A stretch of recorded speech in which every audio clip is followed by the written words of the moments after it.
영권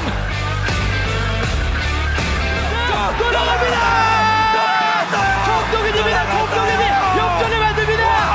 2점의 갈비를. Winners of the AFC Champions League 2020, Ulsan Hyundai. You're listening to the K-League United podcast, proud partner of Football Nation Radio.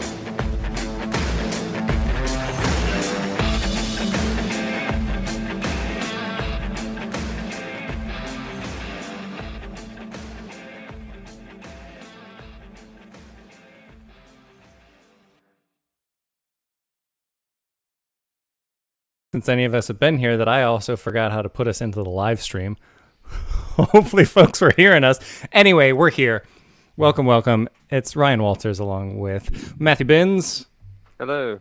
And Pete Hampshire. Hello, gentlemen. And gents, we may have missed the intro there, but you know what? That's in due course, because today, not necessarily the day today, but we're kind of celebrating our 3-year anniversary of the podcast. It's been just over 3 years since we started, since we shifted from Matt, Paul, and I definitely not being in my living room doing live shows on Facebook to doing a podcast. So, congratulations. Yeah. Well, yeah, it was a podcast about the K-League 2, I believe, the state of things. Oh. Whatever week it was, I believe Assam and Gunghwa were top at the time, and I believe Seoul Island were probably down at the bottom. We're just starting with that. That wasn't a dig, that was just the state of things. But yeah, it was that's there somewhere still online, and all the pauses that we still can't get out 3 years later just that are there. The heady days of 2018 and what it was, yeah. I believe there's some interesting post-match videos still in the archives as well. I do need to have a clean sweep for some of them, yeah. There's no need to look at those, folks. Speaking of looking for things, Matthew, I believe you took a leaf out of Paul's book, and I think we're going to be doing a documentary series based on what you two are up to called Looking for Lars. Yeah, I went to Yangyang recently. For those that don't know, Yangyang is... It's a small city. I wouldn't even say city, to be honest, but won't get into detail. But it's on the east coast. Quite nice. Nice beach and things, nice and spacious, open air, away from people, which is what you want. But yeah, I went to... Paul has recently spoke about his pursuit of Lars Veldwijk, having once caught him at a brunch cafe in Yangyang, and so I went to see what the fuss was about, and well, I found a brunch cafe, but there was no brunch left, so he'd obviously been there in the morning, but no. Well, anyway, unfortunately, we can't always see Lars when we're out and about, but we do have a lot of things to get to that are not related to hunting down K-League players at their favorite cafes based on their Instagram stories. Creepy. We have a lot to get to this week because a lot happened in the past week, as has been the case for what feels like the entire year. We are going to be talking about, we're going to have a very brief rundown of what's going on in Europe, actually, because I'm sure nobody knows this, but a lot of the major leagues over there are back underway, and there are quite a few Koreans plying their trade abroad, so we'll start with that. And then we're going to move into the FA Cup, the competition that we all care about, the best competition, more important than K-League or K-League 2. We all know that that's the fact. It's not just because there's an amazing team from the south of this country in the semifinals that I would say that. Not biased at all. Then we are going to talk about the party that is K-League 2. And we're going to wrap up. We're going to save the best for last. We're going to talk about K-League 1, and then we have a very, very full mailbag. But before we can get into any of that, if you are listening live or if you're listening to the podcast and you're thinking to yourself, not right now, I have to hit pause on this and come back to this podcast. Well, there's plenty for you to read on your commute or wherever you might be on kleague.com right now. Park In-hyuk, Daejeon Hana Citizen's leading goal scorer, has a feature interview that Paul did with him that will be coming up very soon, maybe by the time you're listening to this podcast.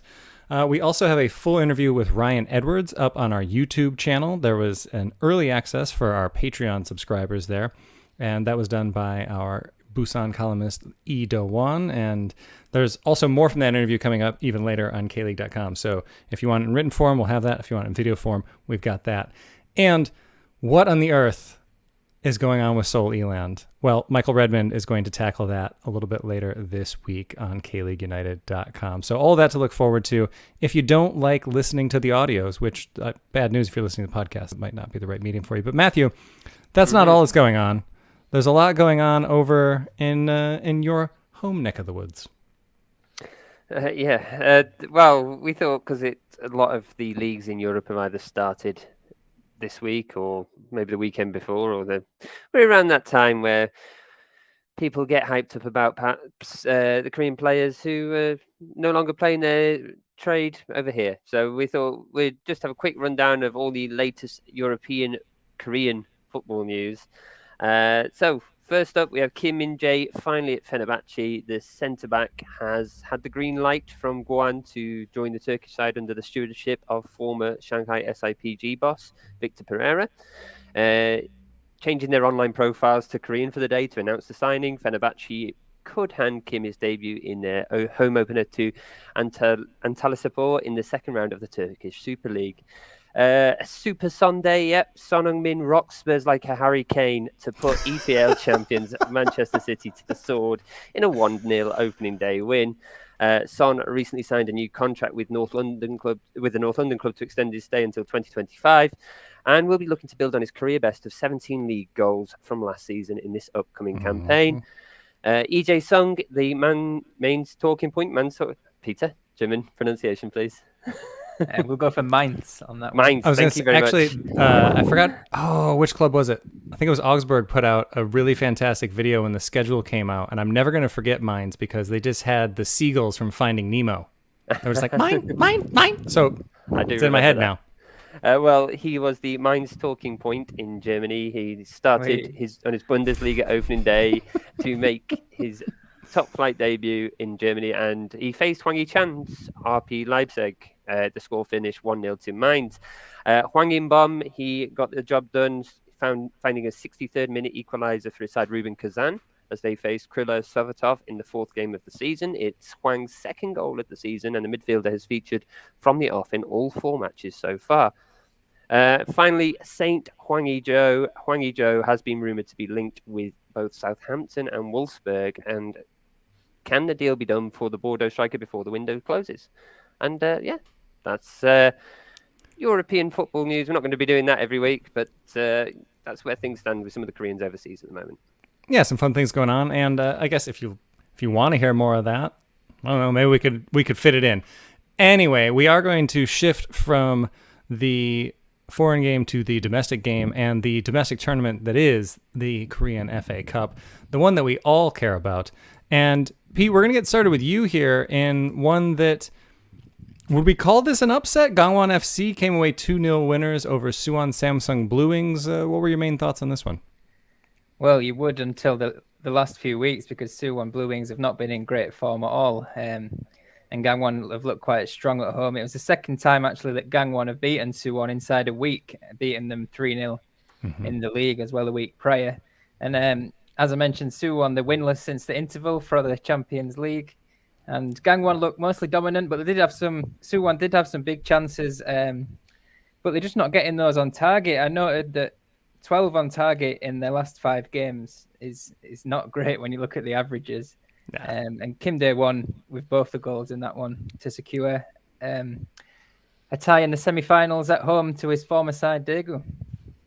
Yeah, I thought in that one that I thought Suwon had plenty of chances in that. I thought that they might have been able to get one. It looks just like they're a little bit snake bit right now, that they just can't really find the back of the net. We will talk about the league match that I made the way down to Big Bird for in a little bit, and it just seems like there's something missing for Suwon right now. So maybe having one fewer tournament to focus on will be helpful for them. But good on Gangwon. I think they need a boost like this season, and that was certainly a confidence booster for them to take moving forward. And yeah, that's something that they definitely need, considering how the league is going for them right now and that fight that they're in with almost everybody else basically trying to get up into the top half of the table, and they'll have plenty of other things to focus on. Speaking of other things to focus on, well, that's what the Jeonnam Dragons have, ladies and gentlemen, because the POSCO Derby has gone the way of the Jeonnam Dragons yet again. That's right. It is the third consecutive win that they have against Pohang, having won 3-2 and 1-0 the last 2 times back in 2018. There's a reason we haven't played since then. I don't remember what it is. Something about Pohang being scared of us.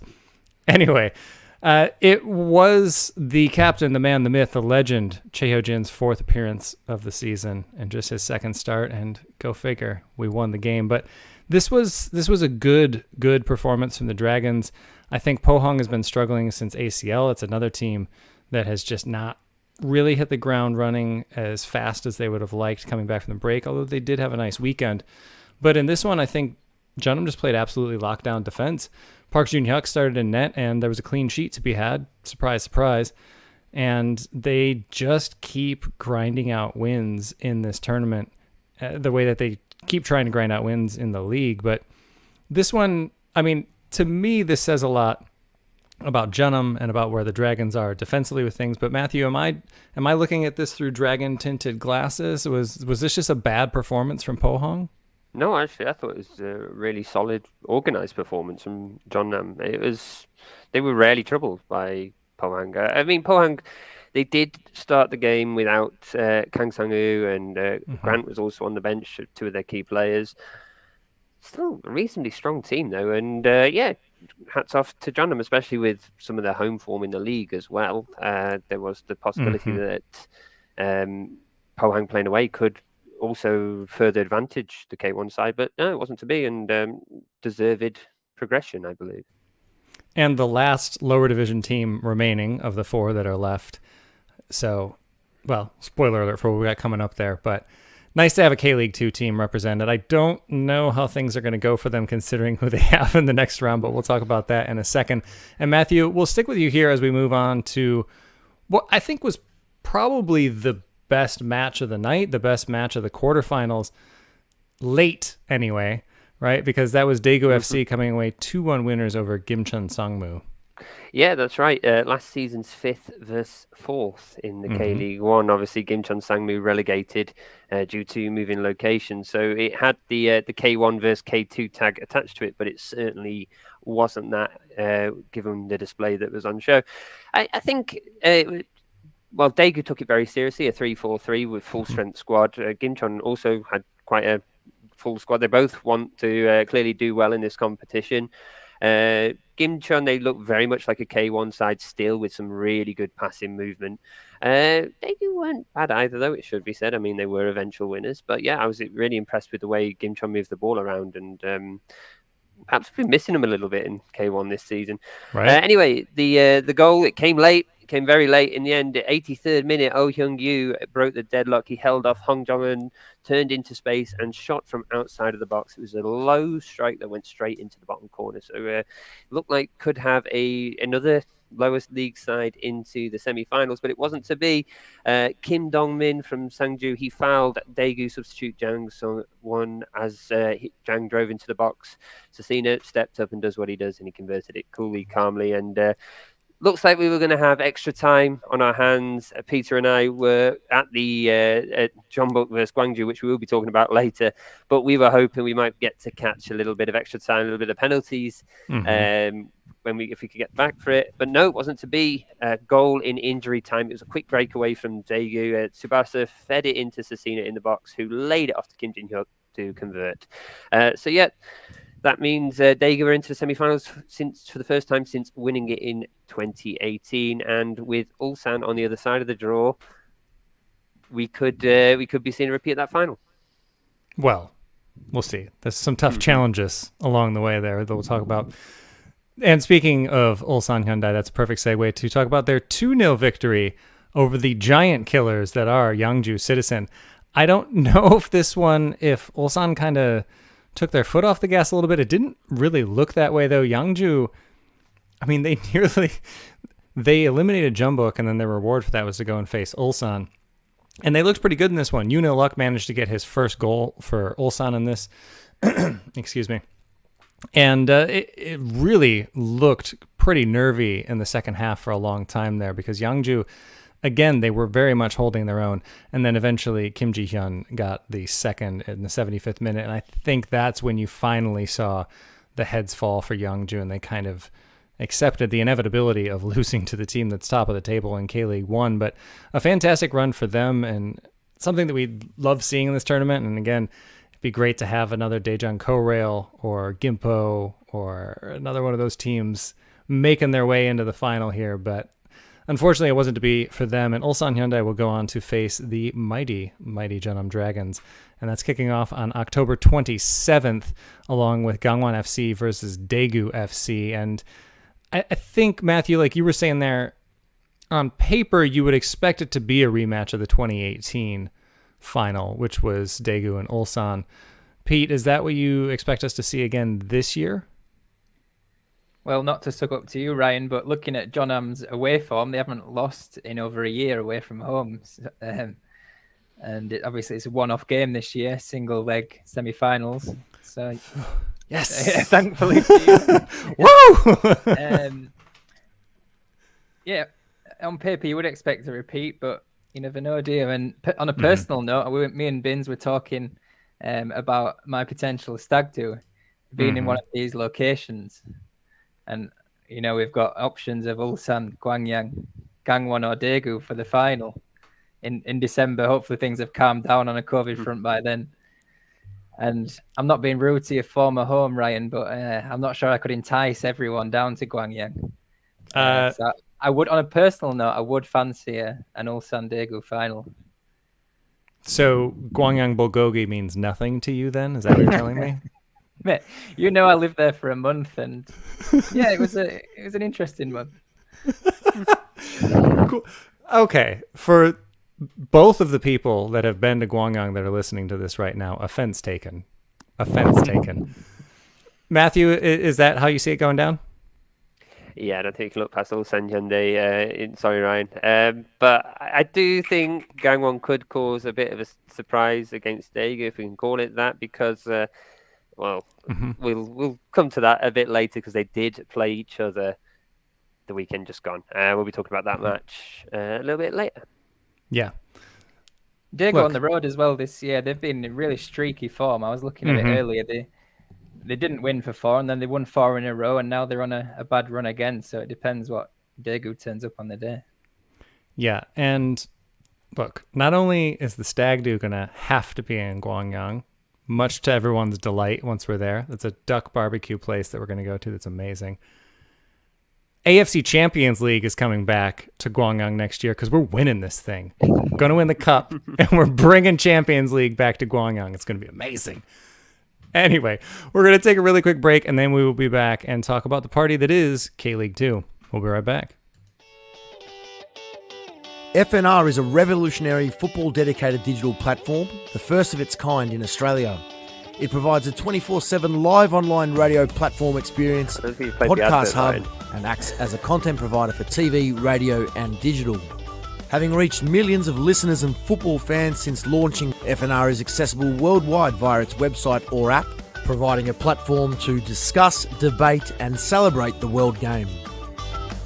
We are your voice of football, FNR Football Nation Radio.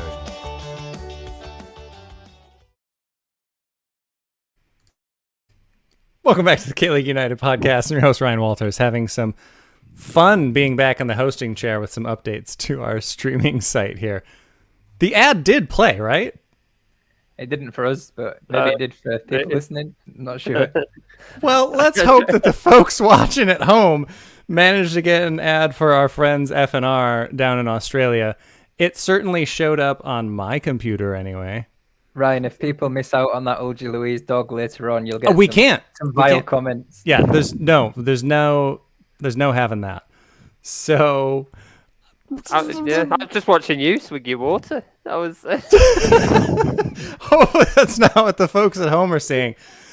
Woo, live streams are back, ladies and gentlemen, and we're happy to have you along for the ride. All right, let's talk about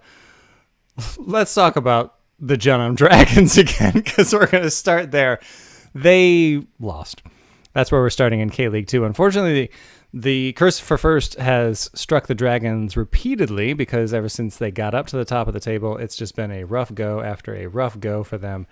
And They fell 2-1 to FC Anyang, a team that also has been extremely streaky this year, managing to stay near the top as they have. But Baek Dong-gyu and Jonathan Moya got on the board first before Lee Jung-ho converted a penalty in the second half. Moya's goal, though, my goodness. If you haven't seen the highlights of this, look, good on him.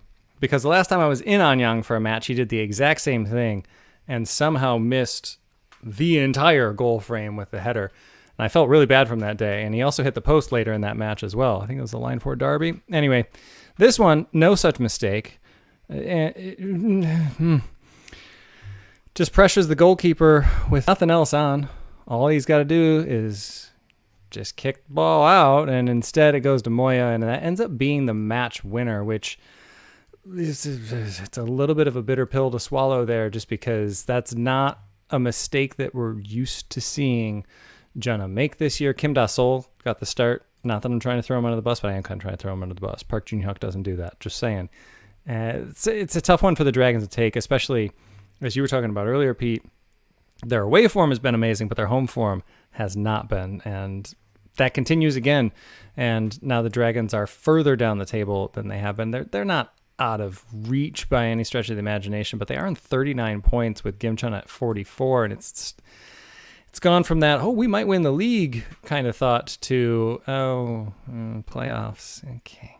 And hopefully we can hang on to the playoffs. So it's, Yeah, the defending for that first Anyang goal was really worrying as well. Everyone was just static in the box, and Baek Dong-gyu just walked in, really. I think everybody might have been patting themselves on the back a little bit too much for beating Pohang midweek and thought, we're staying at home. Everything is going to be fine. And it wasn't fine. And on the note of things not being fine, the other Saturday match that night saw Seoul Eland fall at home 2-1 to Bucheon FC 1995. Matthew, what happened? Well, Seoul Eland happened again. They are on a bit of a downward spiral at the moment. In fact, I saw before coming on here that our very own Michael Redmond, he had tweeted something he'd seen in Spo TV News earlier, which was about how much money Seoul Eland have spent. And they've spent well over the budget, well over their operating budgets for this season, trying to meet all the manager's requests. And they're still not doing it. It isn't clicking into gear. Now, Ante Hyun for Bucheon, he got Bucheon into the lead, but Seoul were also then reduced to 10 men in the 44th minute with Kim Hyun-hun.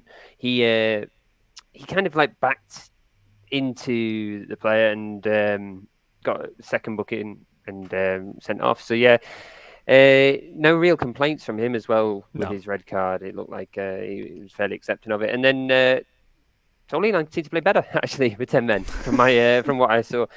Kim In-sung, he got the equaliser. It was a an assist in from Kim In-jae, lovely low ball across, and Kim In-sung first touch, perfectly timed run.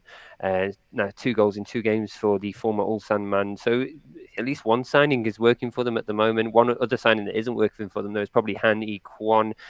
He made some misses in this match, and Seoul Eland can feel they probably should have got a second goal here, but in the end it wasn't to be, and it was Krislin who got the winner for Bucheon as a header. Both times the Seoul keeper got his hands to it, but couldn't quite push it away. Seoul keeper as well. I just have to double check his name. I've forgotten, but it was Kim Hyun-kan. It was his first match back since injury. He has been out for a while. He did feature regularly last season, but it's not a good performance from him. Unfortunately, wasn't to be for Seoul Eland, and they have games this week against Anyang and Jeonnam Dragons because they have to play a catch-up match, and it's not looking good for them at the moment. I think things might get worse before there's any chance of them getting better, but you can read more about that on our website, as we mentioned at the top. Michael Redmond has got a piece out at the moment with all the things that are going wrong. And I would say, to be fair to Eland there, that first goal from Ante Hyun was really well worked. That was actually a fantastic goal. That Bucheon's had these streaks in them where like they just look like Barcelona for like 30 seconds. and they're passing the ball around like crazy. And I thought that was a well-taken one, and that was Chrisland's first goal for the club. So hopefully they can get going there. And speaking of a team that's gotten going, Daejeon Hana Citizen came away 2-0 winners over Ansan Greeners. Matthew, what were the highlights there? Well, yeah, it was Daejeon went into an early lead. Masatoshi Ishida, again converted. It was a low ball in from the left from So Young Jae, converted it on 10 minutes. And Daejeon were playing all right. Nothing really troubling them from Ansan Greeners.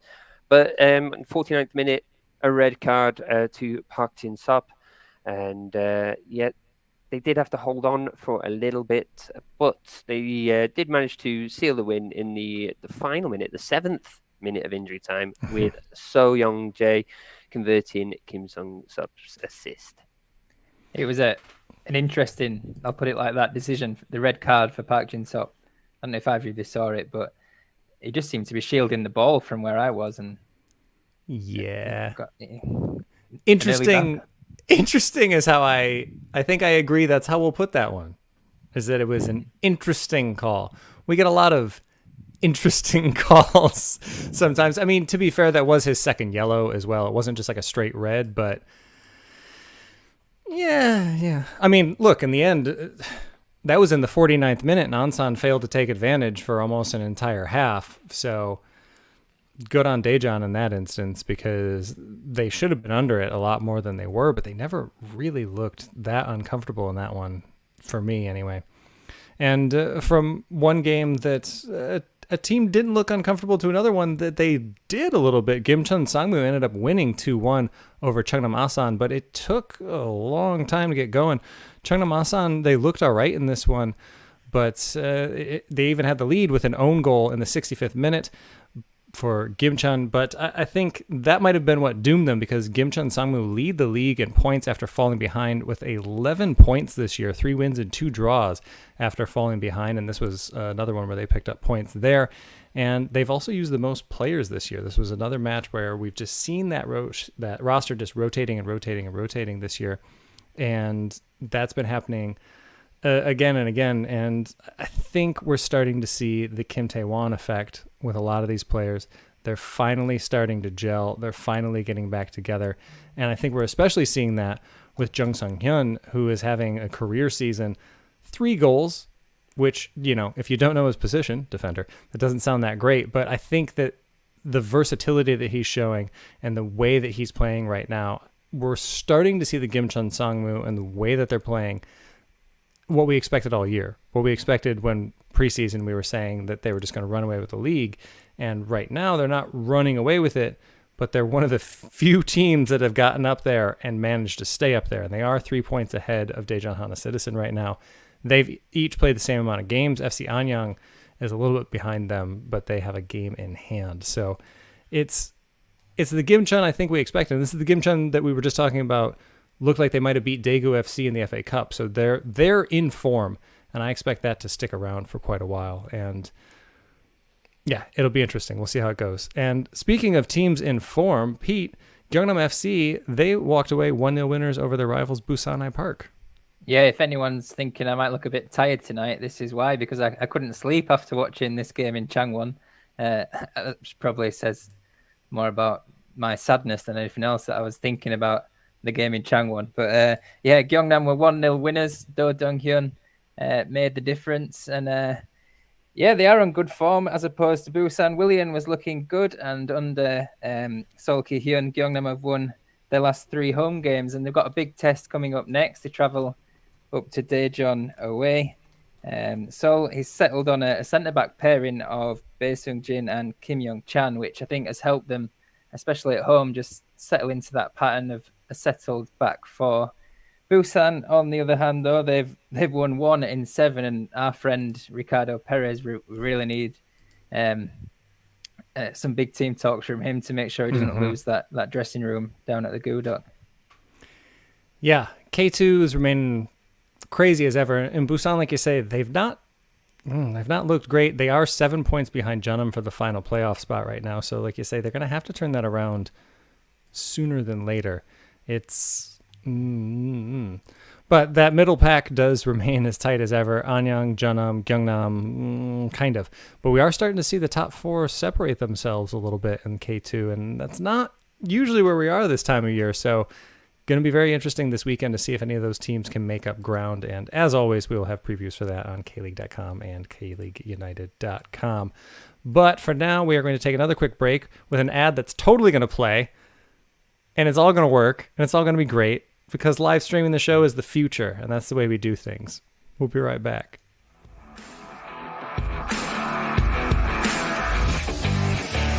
Fans, we want to hear from you.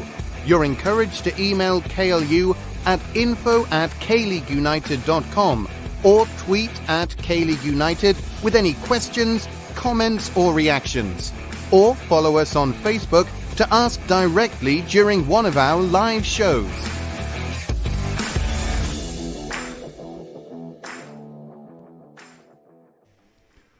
Welcome back to the K-League United podcast. I'm your host, Ryan Walters, seamlessly leading us back into things here. And speaking of leading around, gentlemen, you were left to your own. The two of you were down in Jeonju. You were hanging out down south, and you still found your way to a football museum? Yeah, we went to Ulsan. If anybody's not been there in Jeonbuk, though, it's quite a historic city in not far from Jeonju, about 45 minutes away. And we was taking Peter around. He hadn't seen Ulsan before. I was playing tour guide. We went to. I lived in Ulsan, that's why. And we went to the museum and wandered around, and then suddenly, lo and behold, football exhibit. Well, it was literally like turn the corner. What's this? Is he kicking a ball there? And then well, we thought it was about like a cyclist because they had translated his nickname, Autobiker, which should be motorbike, but they just put the English underneath it as auto bicycle. And so we were like, oh, it's about some cycler. And it wasn't. It was about a player forward called Chae Gum-sok. He was one of the. He was very heavily involved in during Korea's the foundation of football in Korea, and it was an exhibit about how football came to the country. They go with the British warship, bringing it over the Flying Fish, and then missionaries kind of promoting it. And yeah, it was just his life and how he became one of Korea's prominent strikers at the time. And he went on to play in the Jeollabuk-do region until he's 54. So Lee-Dong-guk was about a good 12 years out there. But yeah, it was all in Korean. I have been translating some of the stuff, but I also helped out quite a bit because well, he's actually commenting on the show here, so I feel like we should probably mention it. But been reading Lex Nande. He's released a book about the history of Jeonbuk, and that also kind of linked in very nicely. So it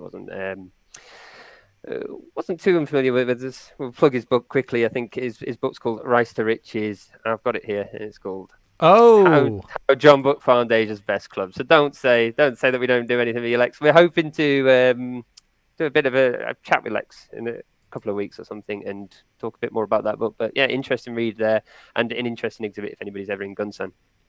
And that's all that we need to talk about in that region because Jeonbuk Hyundai Motors played a game and we don't have to talk about it. So onward we go to their 3-0 victory over Gwangju FC. And were there divided loyalties in the stands as you guys watched this one, Matthew? I think I was just looking. Peter was just sitting quietly for most of it because I think it was pretty clear which direction that game was going in from the very start. It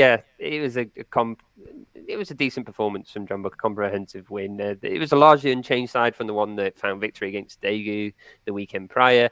It was a midfield combo of Kunimoto, Lee Seung-gi and Baek Sung-ho in the centre with Moon Sung-min and Son Min-kyu on the wings, which is just making for a frightening prospect at the moment. And Moon Sung-min, he's just strolled back into this squad like he never left. He's looked fantastic.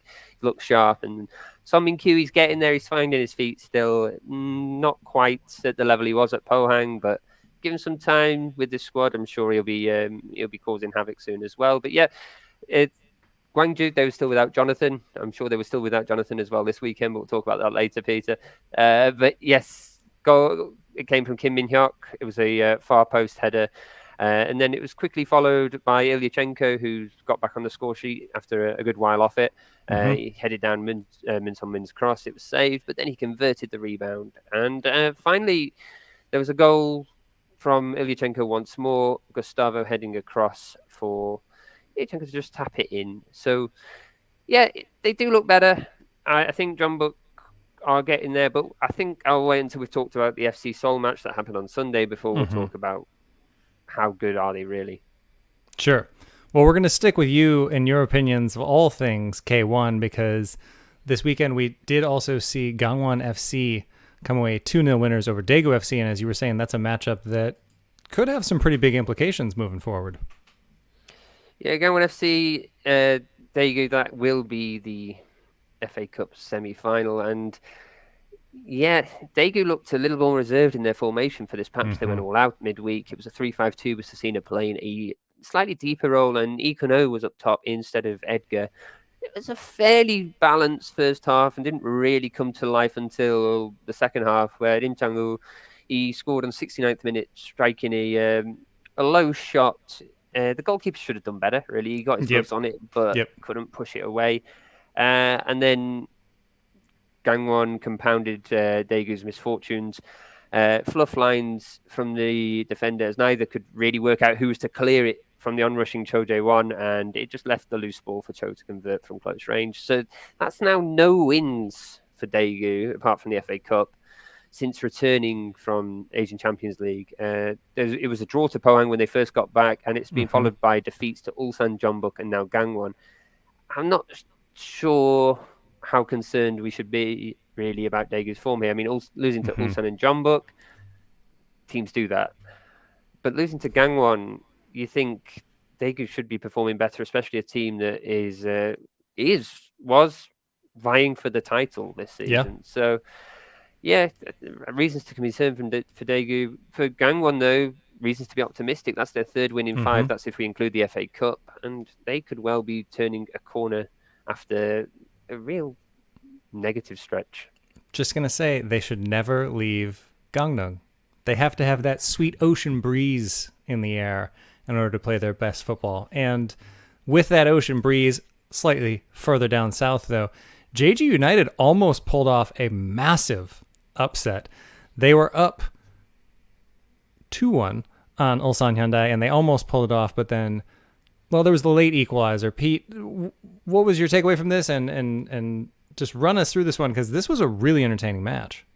Yeah, Lucas Hinterseer was a tap-in, really, for the opener, where Jeju won't be too happy with the defending on that one. And then on the island, it was Jumin Kyu, the former Ulsan man. He nearly haunted his old club with a brace, putting them into the lead. And now he's up on 13 goals, level with our friend Lars Veldwijk in the goal-scoring charts at the top.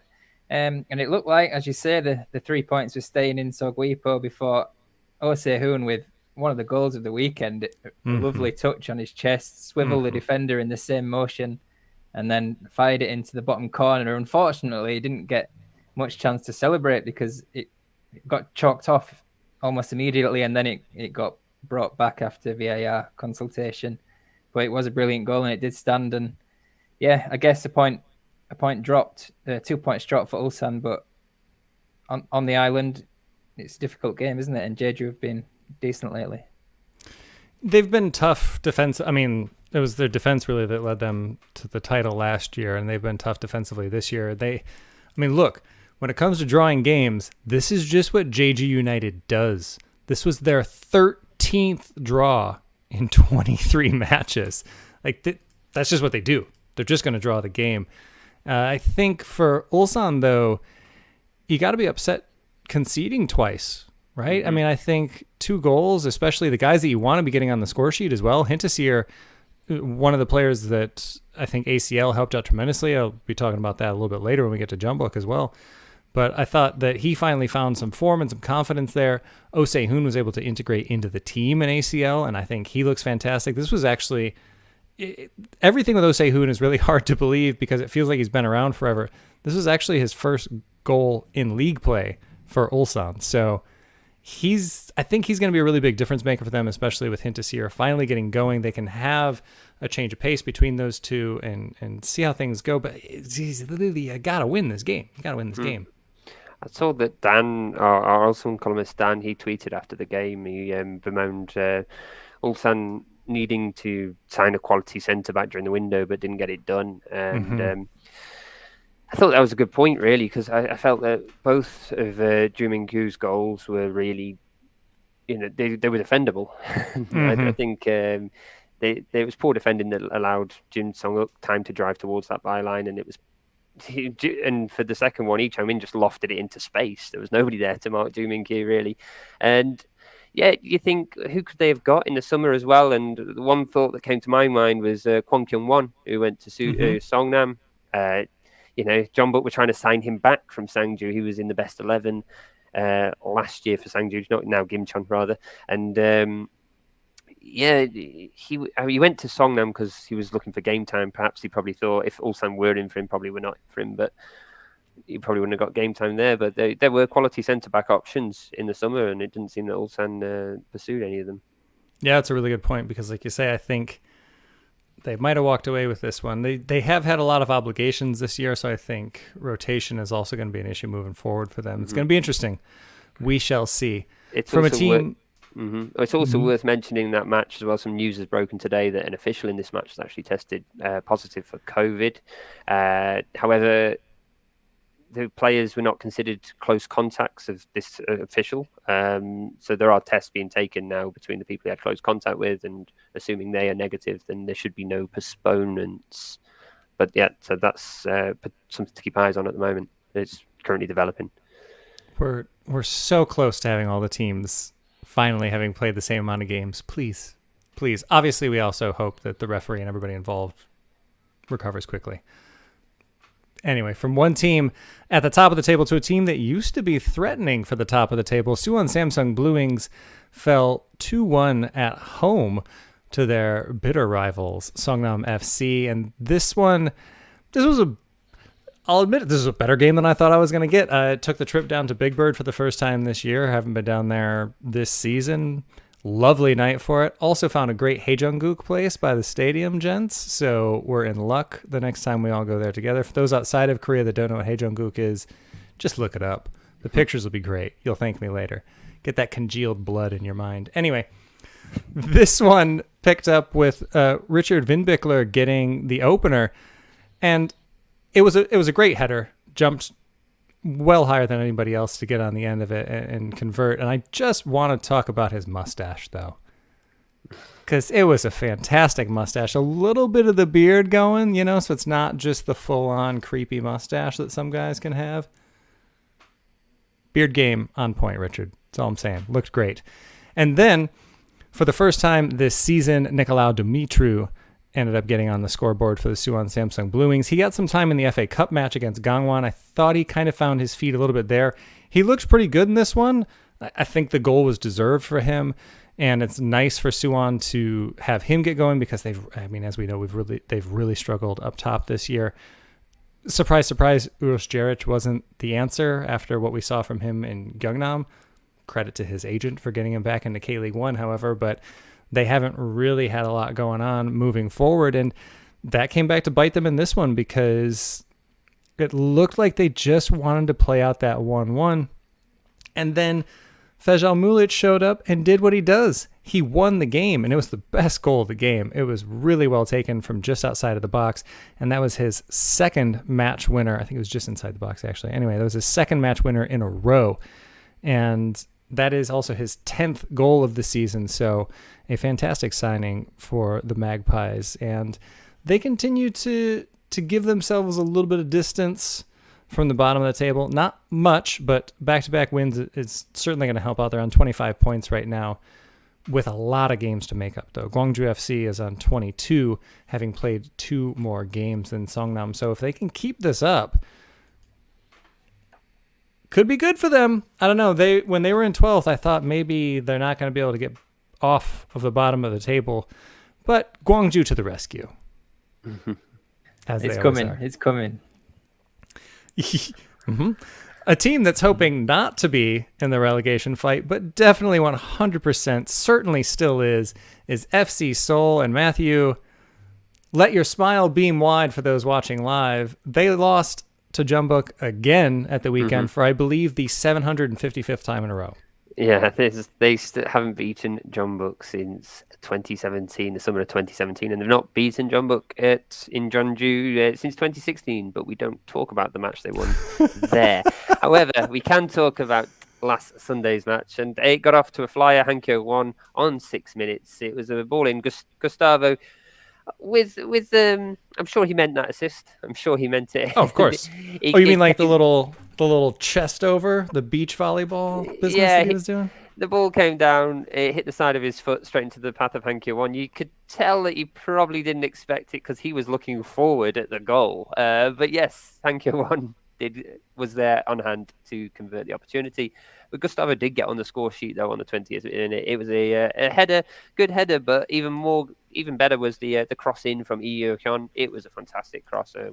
It's really good to see him playing more as well. And I'm going to get more onto Jeonbuk's team selections in a minute, but he played really well in particular, I thought. Then Seoul were given a lifeline 4 minutes into injury time in the first half. Son Min-kyu conceding a penalty. Na Sang-ho stepping up and converting. Son Bom-kun did get a hand on it, but it was a powerful penalty. He couldn't really push it away. Hankyo Won did get back on the score sheet, though, 70th minute, converting Moon Son-min's saved shot. It was really good passing movement as well in the lead up to the shot. Ilyachenko working nicely with Moon Son-min to get the shot away, and then, keeper Yang Han-bin palmed it away straight to the path of Hankyo Won, who was once again in the right place at the right time.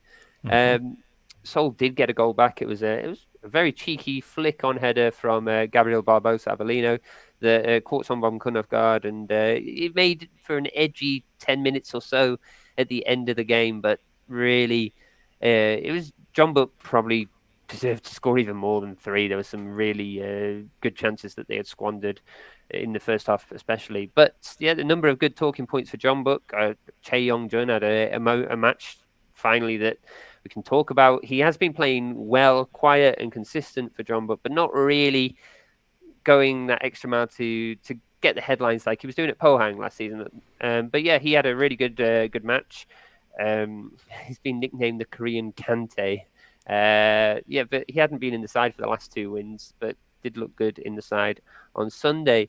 And yeah, speaking of the side, it's kind of just been a bit of a younger side lately. We're finally seeing more of this promise. I think there was this staleness to Jeonbuk, especially at the beginning of the season, and we're just seeing them just go through the motions, find the win, keep going on. But with that losing streak with the Champions League, there's been an opportunity to see younger players or players that they've signed and not really given an opportunity to. And now we're getting to see it more. We're getting to see... I thought the wins against Daegu and Gwangju with Kunimoto, Paek Sung-ho and Lee Sung-gi in the middle were really good.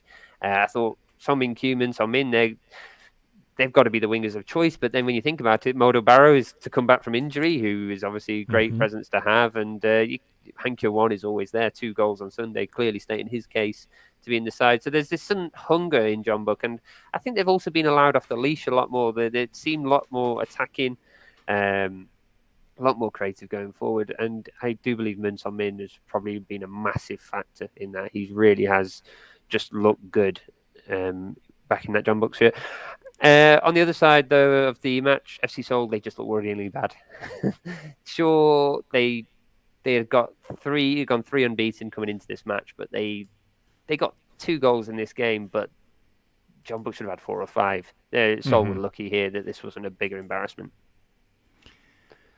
And they are just still down at the bottom. I mean, if the season ended tomorrow, they'd be in the promotion relegation playoff, which, as we talk about it, personally prefer those go away anyway. But they are also they're ridiculously close to just getting their way out of this. They're 7 points off of the top half right now, with quite a few games to make up. They've only played 22 games, and the most played right now is 24 for a couple of clubs. So they could get out of this, but it's...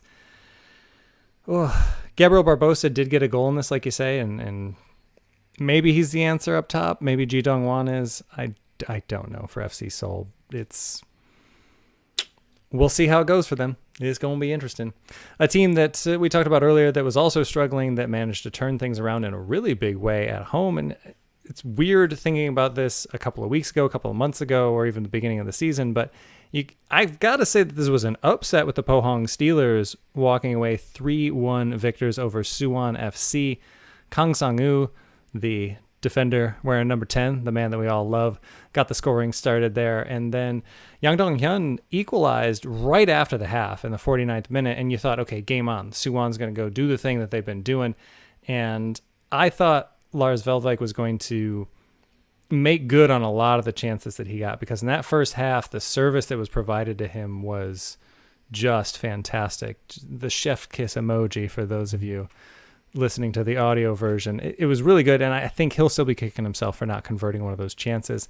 And then the man that we haven't seen score in a little while in league play, Im Sang-hyup, showed up and got a good goal in the 66th, and then in the 80th minute, it was a deflected shot that found its way into the back of the net, but I don't think he's going to be complaining about getting a brace that way at all. And yeah, Pohang managed to turn things around. I think this was really big for them to immediately shake off that loss to arguably the best side in the second division midweek, one could say. But this was a big win for them, not just for their confidence, but also because this was Suwon FC's first defeat in 10 matches. So that's something to hang your hat on if you're the Pohang Steelers. And it's something they need because they've just got to get going. And that did manage to see them leapfrog Suwon into 5th place and really in contention for an ACL spot for next year. There are 3 teams tied on 34 points for that spot right now. So they are in there with a shout. A team that I think hoping to be in there and maybe still could is Incheon United. But Pete, they had a blow to their confidence and a blow to their ACL chances. Yes, we just said Incheon and ACL in the same sentence and meant it. So just hang on to that for a second. But the mighty Gwangju FC got a win. Yeah, to be fair, Gwangju are in good form at home. They've unbeaten in 4, but before the ACL break, I was quite bullish about Gwangju's chances of staying up this year. And since the return to action, it's been really turgid stuff watching them. This wasn't a good performance, even though they got the 3 points. Even worse for Incheon. It was their first defeat in 8. I'm sure they had that marked down as at least a point. But on Gwangju, it was especially poor at Jeonbuk. They were getting towards the halfway line, and then with space in front of them, turning round. And if I was as an away fan watching that, it was just frustrating. They were clearly holding on for the point, and it was never going to happen with the quality on the Jeonbuk side. But yeah, I don't know if you remember a few weeks ago, I wrote that piece, 3 reasons why Gwangju can stay up. My first reason was, what was it now? My first reason was favourable home fixtures. Perhaps that's borne fruit with this win against Incheon. The second one was Jonathan, and he is the man they are screaming out for. I don't know how he can't get at least 10 minutes off the bench. He's got to be at least that fit, surely, because Ho Yul looks a good prospect, but I don't think he's ready, to be honest. He's not got enough movement about him to be a K1 striker. The ball's not finding him, to be quite honest. And on the wings, they don't have enough flair or creativity, especially with Won Sang injured. And my third reason was a change in style imminent, and Kim Oh-young he's not changed his tactics in weeks, no matter who he's coming up against. It's just play a bank of 6 at the back and hope for a win. If Rice or Hayes, in the Korean pronunciation, or Ji-sung can spark something, win a penalty, which they did on the weekend. But to be honest, my hopes for K1 football in Gwangju have gone down sharply in the last few weeks. You hear how sad you've made him, Gwangju? Look what you've done. Pick it up. I have become engaged with a future wife from Gwangju, so I do. Hey. Congrats on that. Also, yeah, we were alluding to that with the stag do earlier, so a very public congratulations, mainly to you, partially to her, mainly to you. She's got to watch Barnsley matches at 4 a.m. I don't think she's too happy What a future. And speaking of the future, we've got a very full mailbag in the very near future, which might now have some engagement questions for the folks watching live. We'll find out. We'll be right back.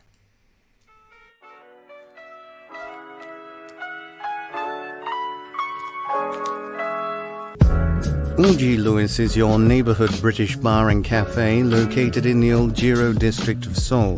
Decorated in old English antiques and furniture for a true homely feel, you can enjoy homemade scones, cakes and afternoon tea during the day, and traditional British favorites like beef stew, English ale, and a fine selection of wines at night. Available for private parties or simply an evening out, Eulji Lewis is sure to become your favorite neighborhood pub. Be sure to mention K-League United at the bar during your visit and you'll get 10% off your bill.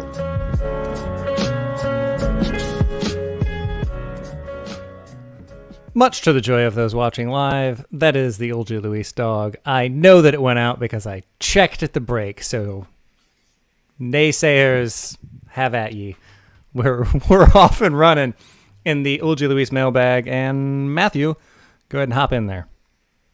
Okay, first up the mailbag this week, it's Suwon FC fan on Twitter. Hi, I read that Gimpo FC is thinking of joining the K2 League next year. Do you see it possible? Going on to say that their stadium has become one of their favourites in Korea and they would like to see them in the professional league, but they don't know what process they should follow or if they could do it. And I believe there was also another question on our live feed earlier from Kevin Langdon asking as well if there's any truth in the rumour. I mean, it's been considered. It's being considered. I think that's the stage it's at. It's just it's still being considered. Lots of there's a bit of a process involved, and I mean, this time last year we were talking about Sangju having a citizen club as well, and that fell through. And you think that Sangju, after 10 years of having the military service, would have perhaps grown an appetite for football, but alas, wasn't to be. And this Gimpo thing could easily follow the same suit. I've seen that they've been struggling to pay to afford certain players and things, so I'm not quite sure how they'd make the step up, but I don't know if either of you two got anything to add to it.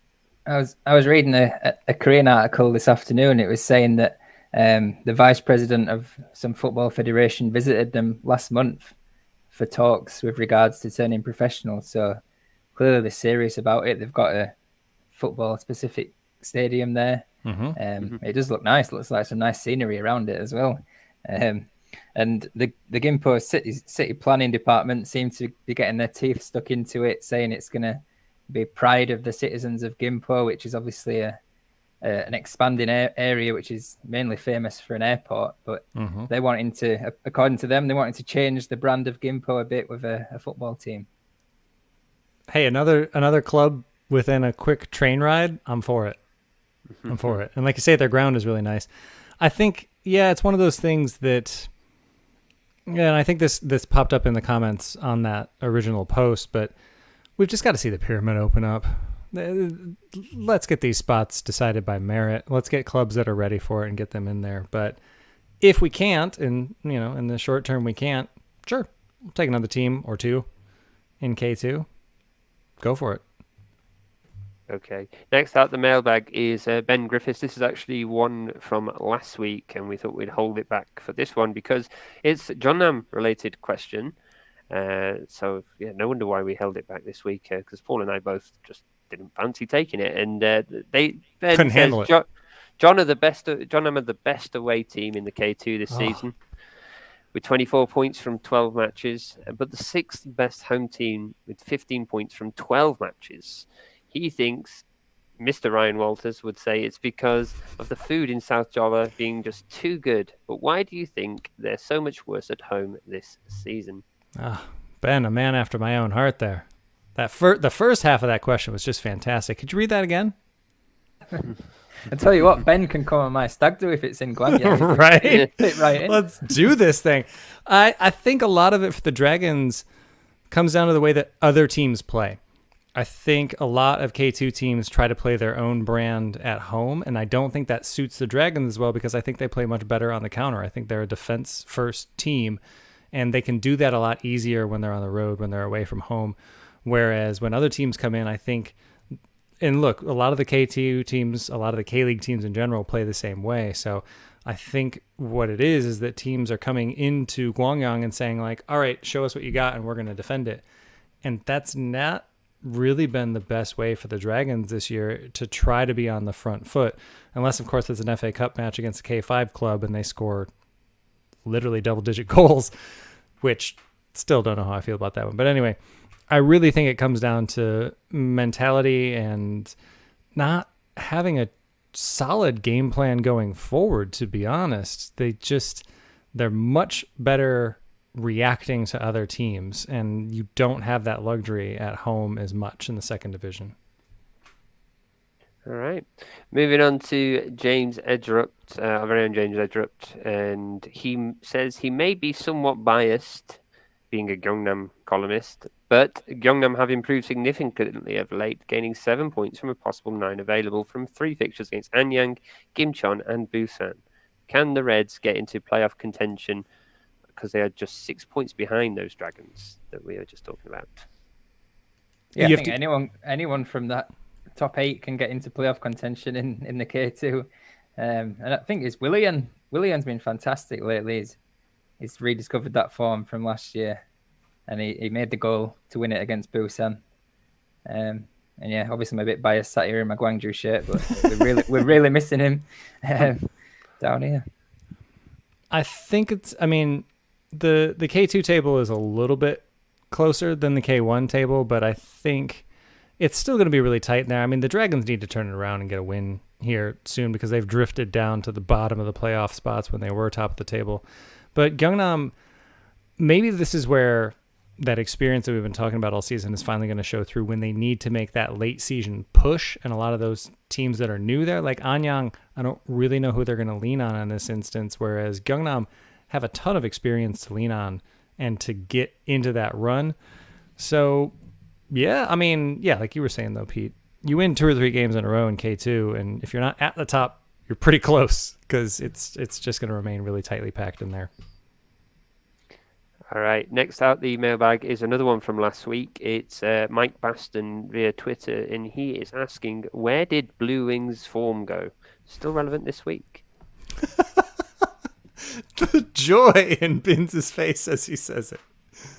I think I was talking about that during the K1 segment there. They just need somebody up top, and I think the ACL break came at the exact wrong time for them because they needed that momentum, and then it was taken away, and they haven't been able to rediscover it. And they were winning close games, and we've been saying all along that that's not necessarily a recipe that's going to carry them through this season, and that other shoe was going to drop, and it did.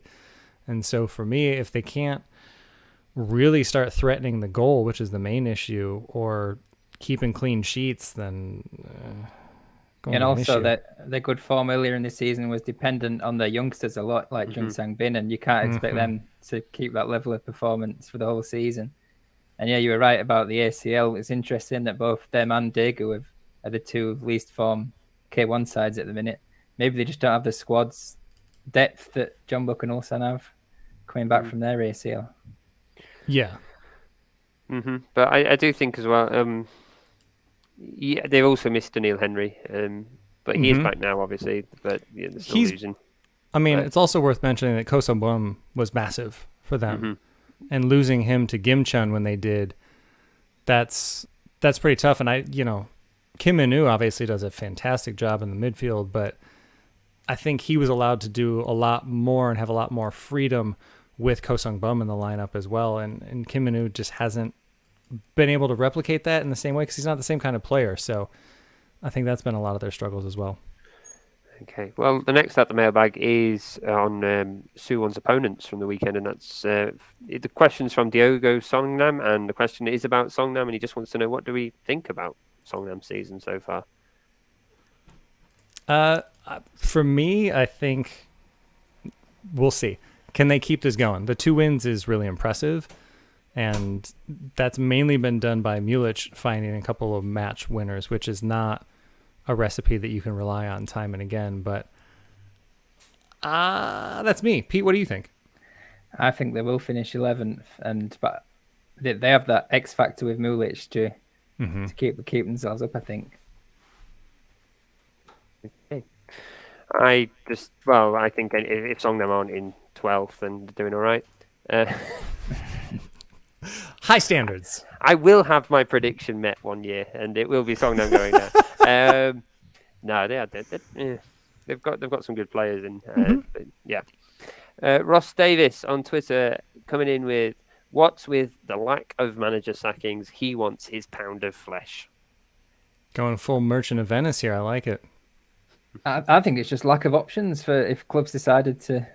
I mean, we've said it a few times on this podcast. If clubs did decide for a change, then they're looking at the list of managers available, and Che Kang-hee, Hwan Sung-on, Che Yong-soo, Im Seng.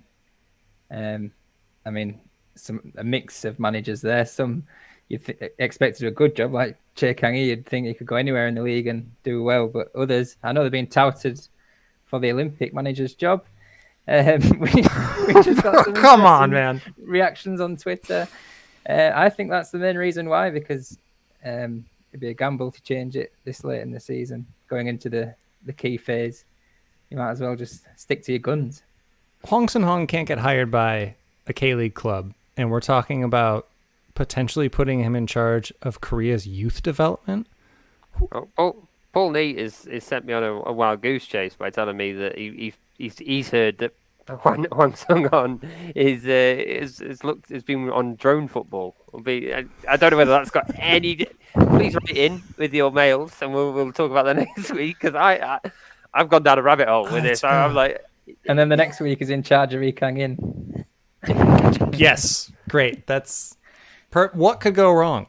What could go wrong? You could hand that man a championship-winning side, and he couldn't almost get them relegated within 2 years and destroy their club to the point that they still haven't recovered. There's no way he would do that to one of the biggest teams in K-League. He's all right if he gets the right half of the season, Hwang Sung-hon, isn't he? He's all right if he comes in halfway. He's done all the hard work for him. He'll come and win the league and get manager of the year. But then he's not very good if he goes wrong halfway through a season. He's first one out the door and leaves it to the caretakers to clean up. So yeah, as long as those Olympics fall in the latter half of the year, he'll be all right. If there was one manager who you were surprised was still in the job, then it's got to be Park Jin-sop at FC Seoul, right? Mm-hmm. I don't know how they weren't immediately on the phone to Che Kang-hee. Maybe they just can't afford to get rid of him because he must have signed a 2-year contract and they keep splashing money on players. Maybe they just can't afford a managerial change on top of those new signings. I think that we should have Che Kang-hee back in charge of the Korean. Just the uproar. The uproar alone would be worth it. And, one of Korea's most successful club managers and most despised national team managers. Let's get him back in charge. I'd take him over Hwang. 10 times out of 10. Right. We're getting slightly off track. There is a couple more questions. So Rare Duck on Twitter.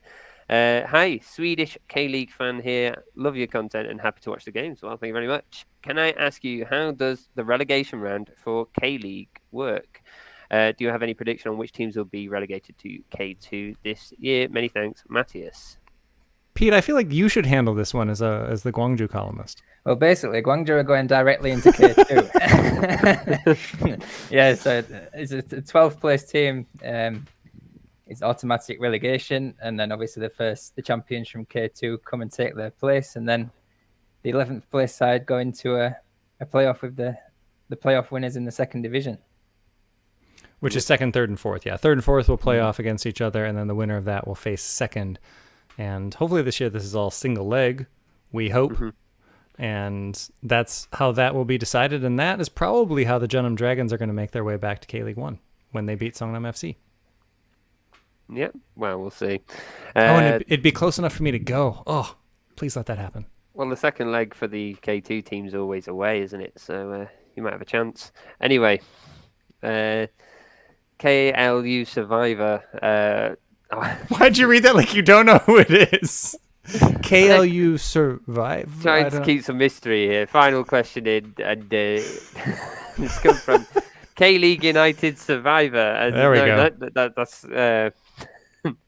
it's not a former writer. It's our friend Dan Croydon who's been running the Survivor series, and he wants to know who is going to win the Survivor Series. For those who don't know, you just have to pick a team who you think won't lose each week. And, well, they've got 3 people left, Jared Sellers, Kevin Watkins and Michael Baraff, because somebody went out at the weekend, Peter.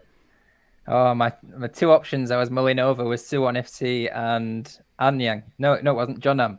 Suwon FC and Jeonnam Dragons. And it doesn't matter which one I chose because they both lost me the life.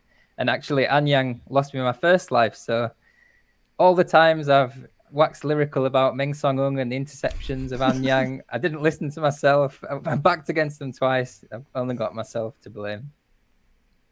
I on behalf of Jeonnam, I would like to apologize for nothing, because how dare you? How dare you speak poorly of us? You didn't. You thought we'd win. Sorry. Of those remaining, let's see. I'll go with Michael. I'm not going to select. Well, we could select one each and see who wins. How about that? There you go. I'll take Jared. Come on, Kevin. Right. All right. If you want to be one of the random folks that we're shouting out for this, then you can join us over on Patreon. And a big welcome to our latest patrons, Boris Toca, Augusto Romero Rodriguez, love that name, Nicholas Taylor, Anthony Sapenza, Laishan Lahal, and Pierre Lecave. Welcome all. We've had a big rush in the past week. So past couple of weeks, I've been gone for a little bit on holiday and doing some housekeeping and keeping up. And thank you and welcome to the wonderful world that is K-League United Patreon, where there are still 3 people participating in Survivor. That's lasted absolutely forever this year. Usually we can get a second round in because most of us are gone about halfway through the season, but because of extended breaks and this and that and the other, it's still going. So good on the folks that are in there. And if you're listening and you are a So Rare player, well, then we have some tiers specifically designed for you, starting at the K2 champion tier, where you will be getting injury news, suspensions, transfer rumors, and much, much more. And if you are a K1 champion, then that also includes weekly predicted starting 11s, which, been trying on those. It's like throwing at a dartboard, but we're getting them up there. We're doing all right with those. We're doing okay with those. And then there is all sorts of other content like videos, podcast extras, and early releases like the Ryan Edwards interview that we just put up there this week. Tiers start as low as $1, so go ahead and get involved there if you'd like. And as always, you can listen to this podcast every Thursday on Football Nation Radio down in Australia. And if you subscribe wherever you download your podcast, you'll be entered into this month's K-League Kit Contest, which I won't let the cat out of the bag on this one yet. It's an exciting one. I'll just say that. We're working on it behind the scenes. It's going to be well worth your while. I think you guys are going to like it. So all you need to do to enter that contest is just leave us a podcast review. But in the meantime, go ahead and get yourself out there and enjoy the lovely weather here in Korea, if that's what you're doing. And if you're elsewhere, well, then, have a good week. But for Pete Hampshire and Matthew Binns, I'm Ryan Walters. Thanks so much for watching.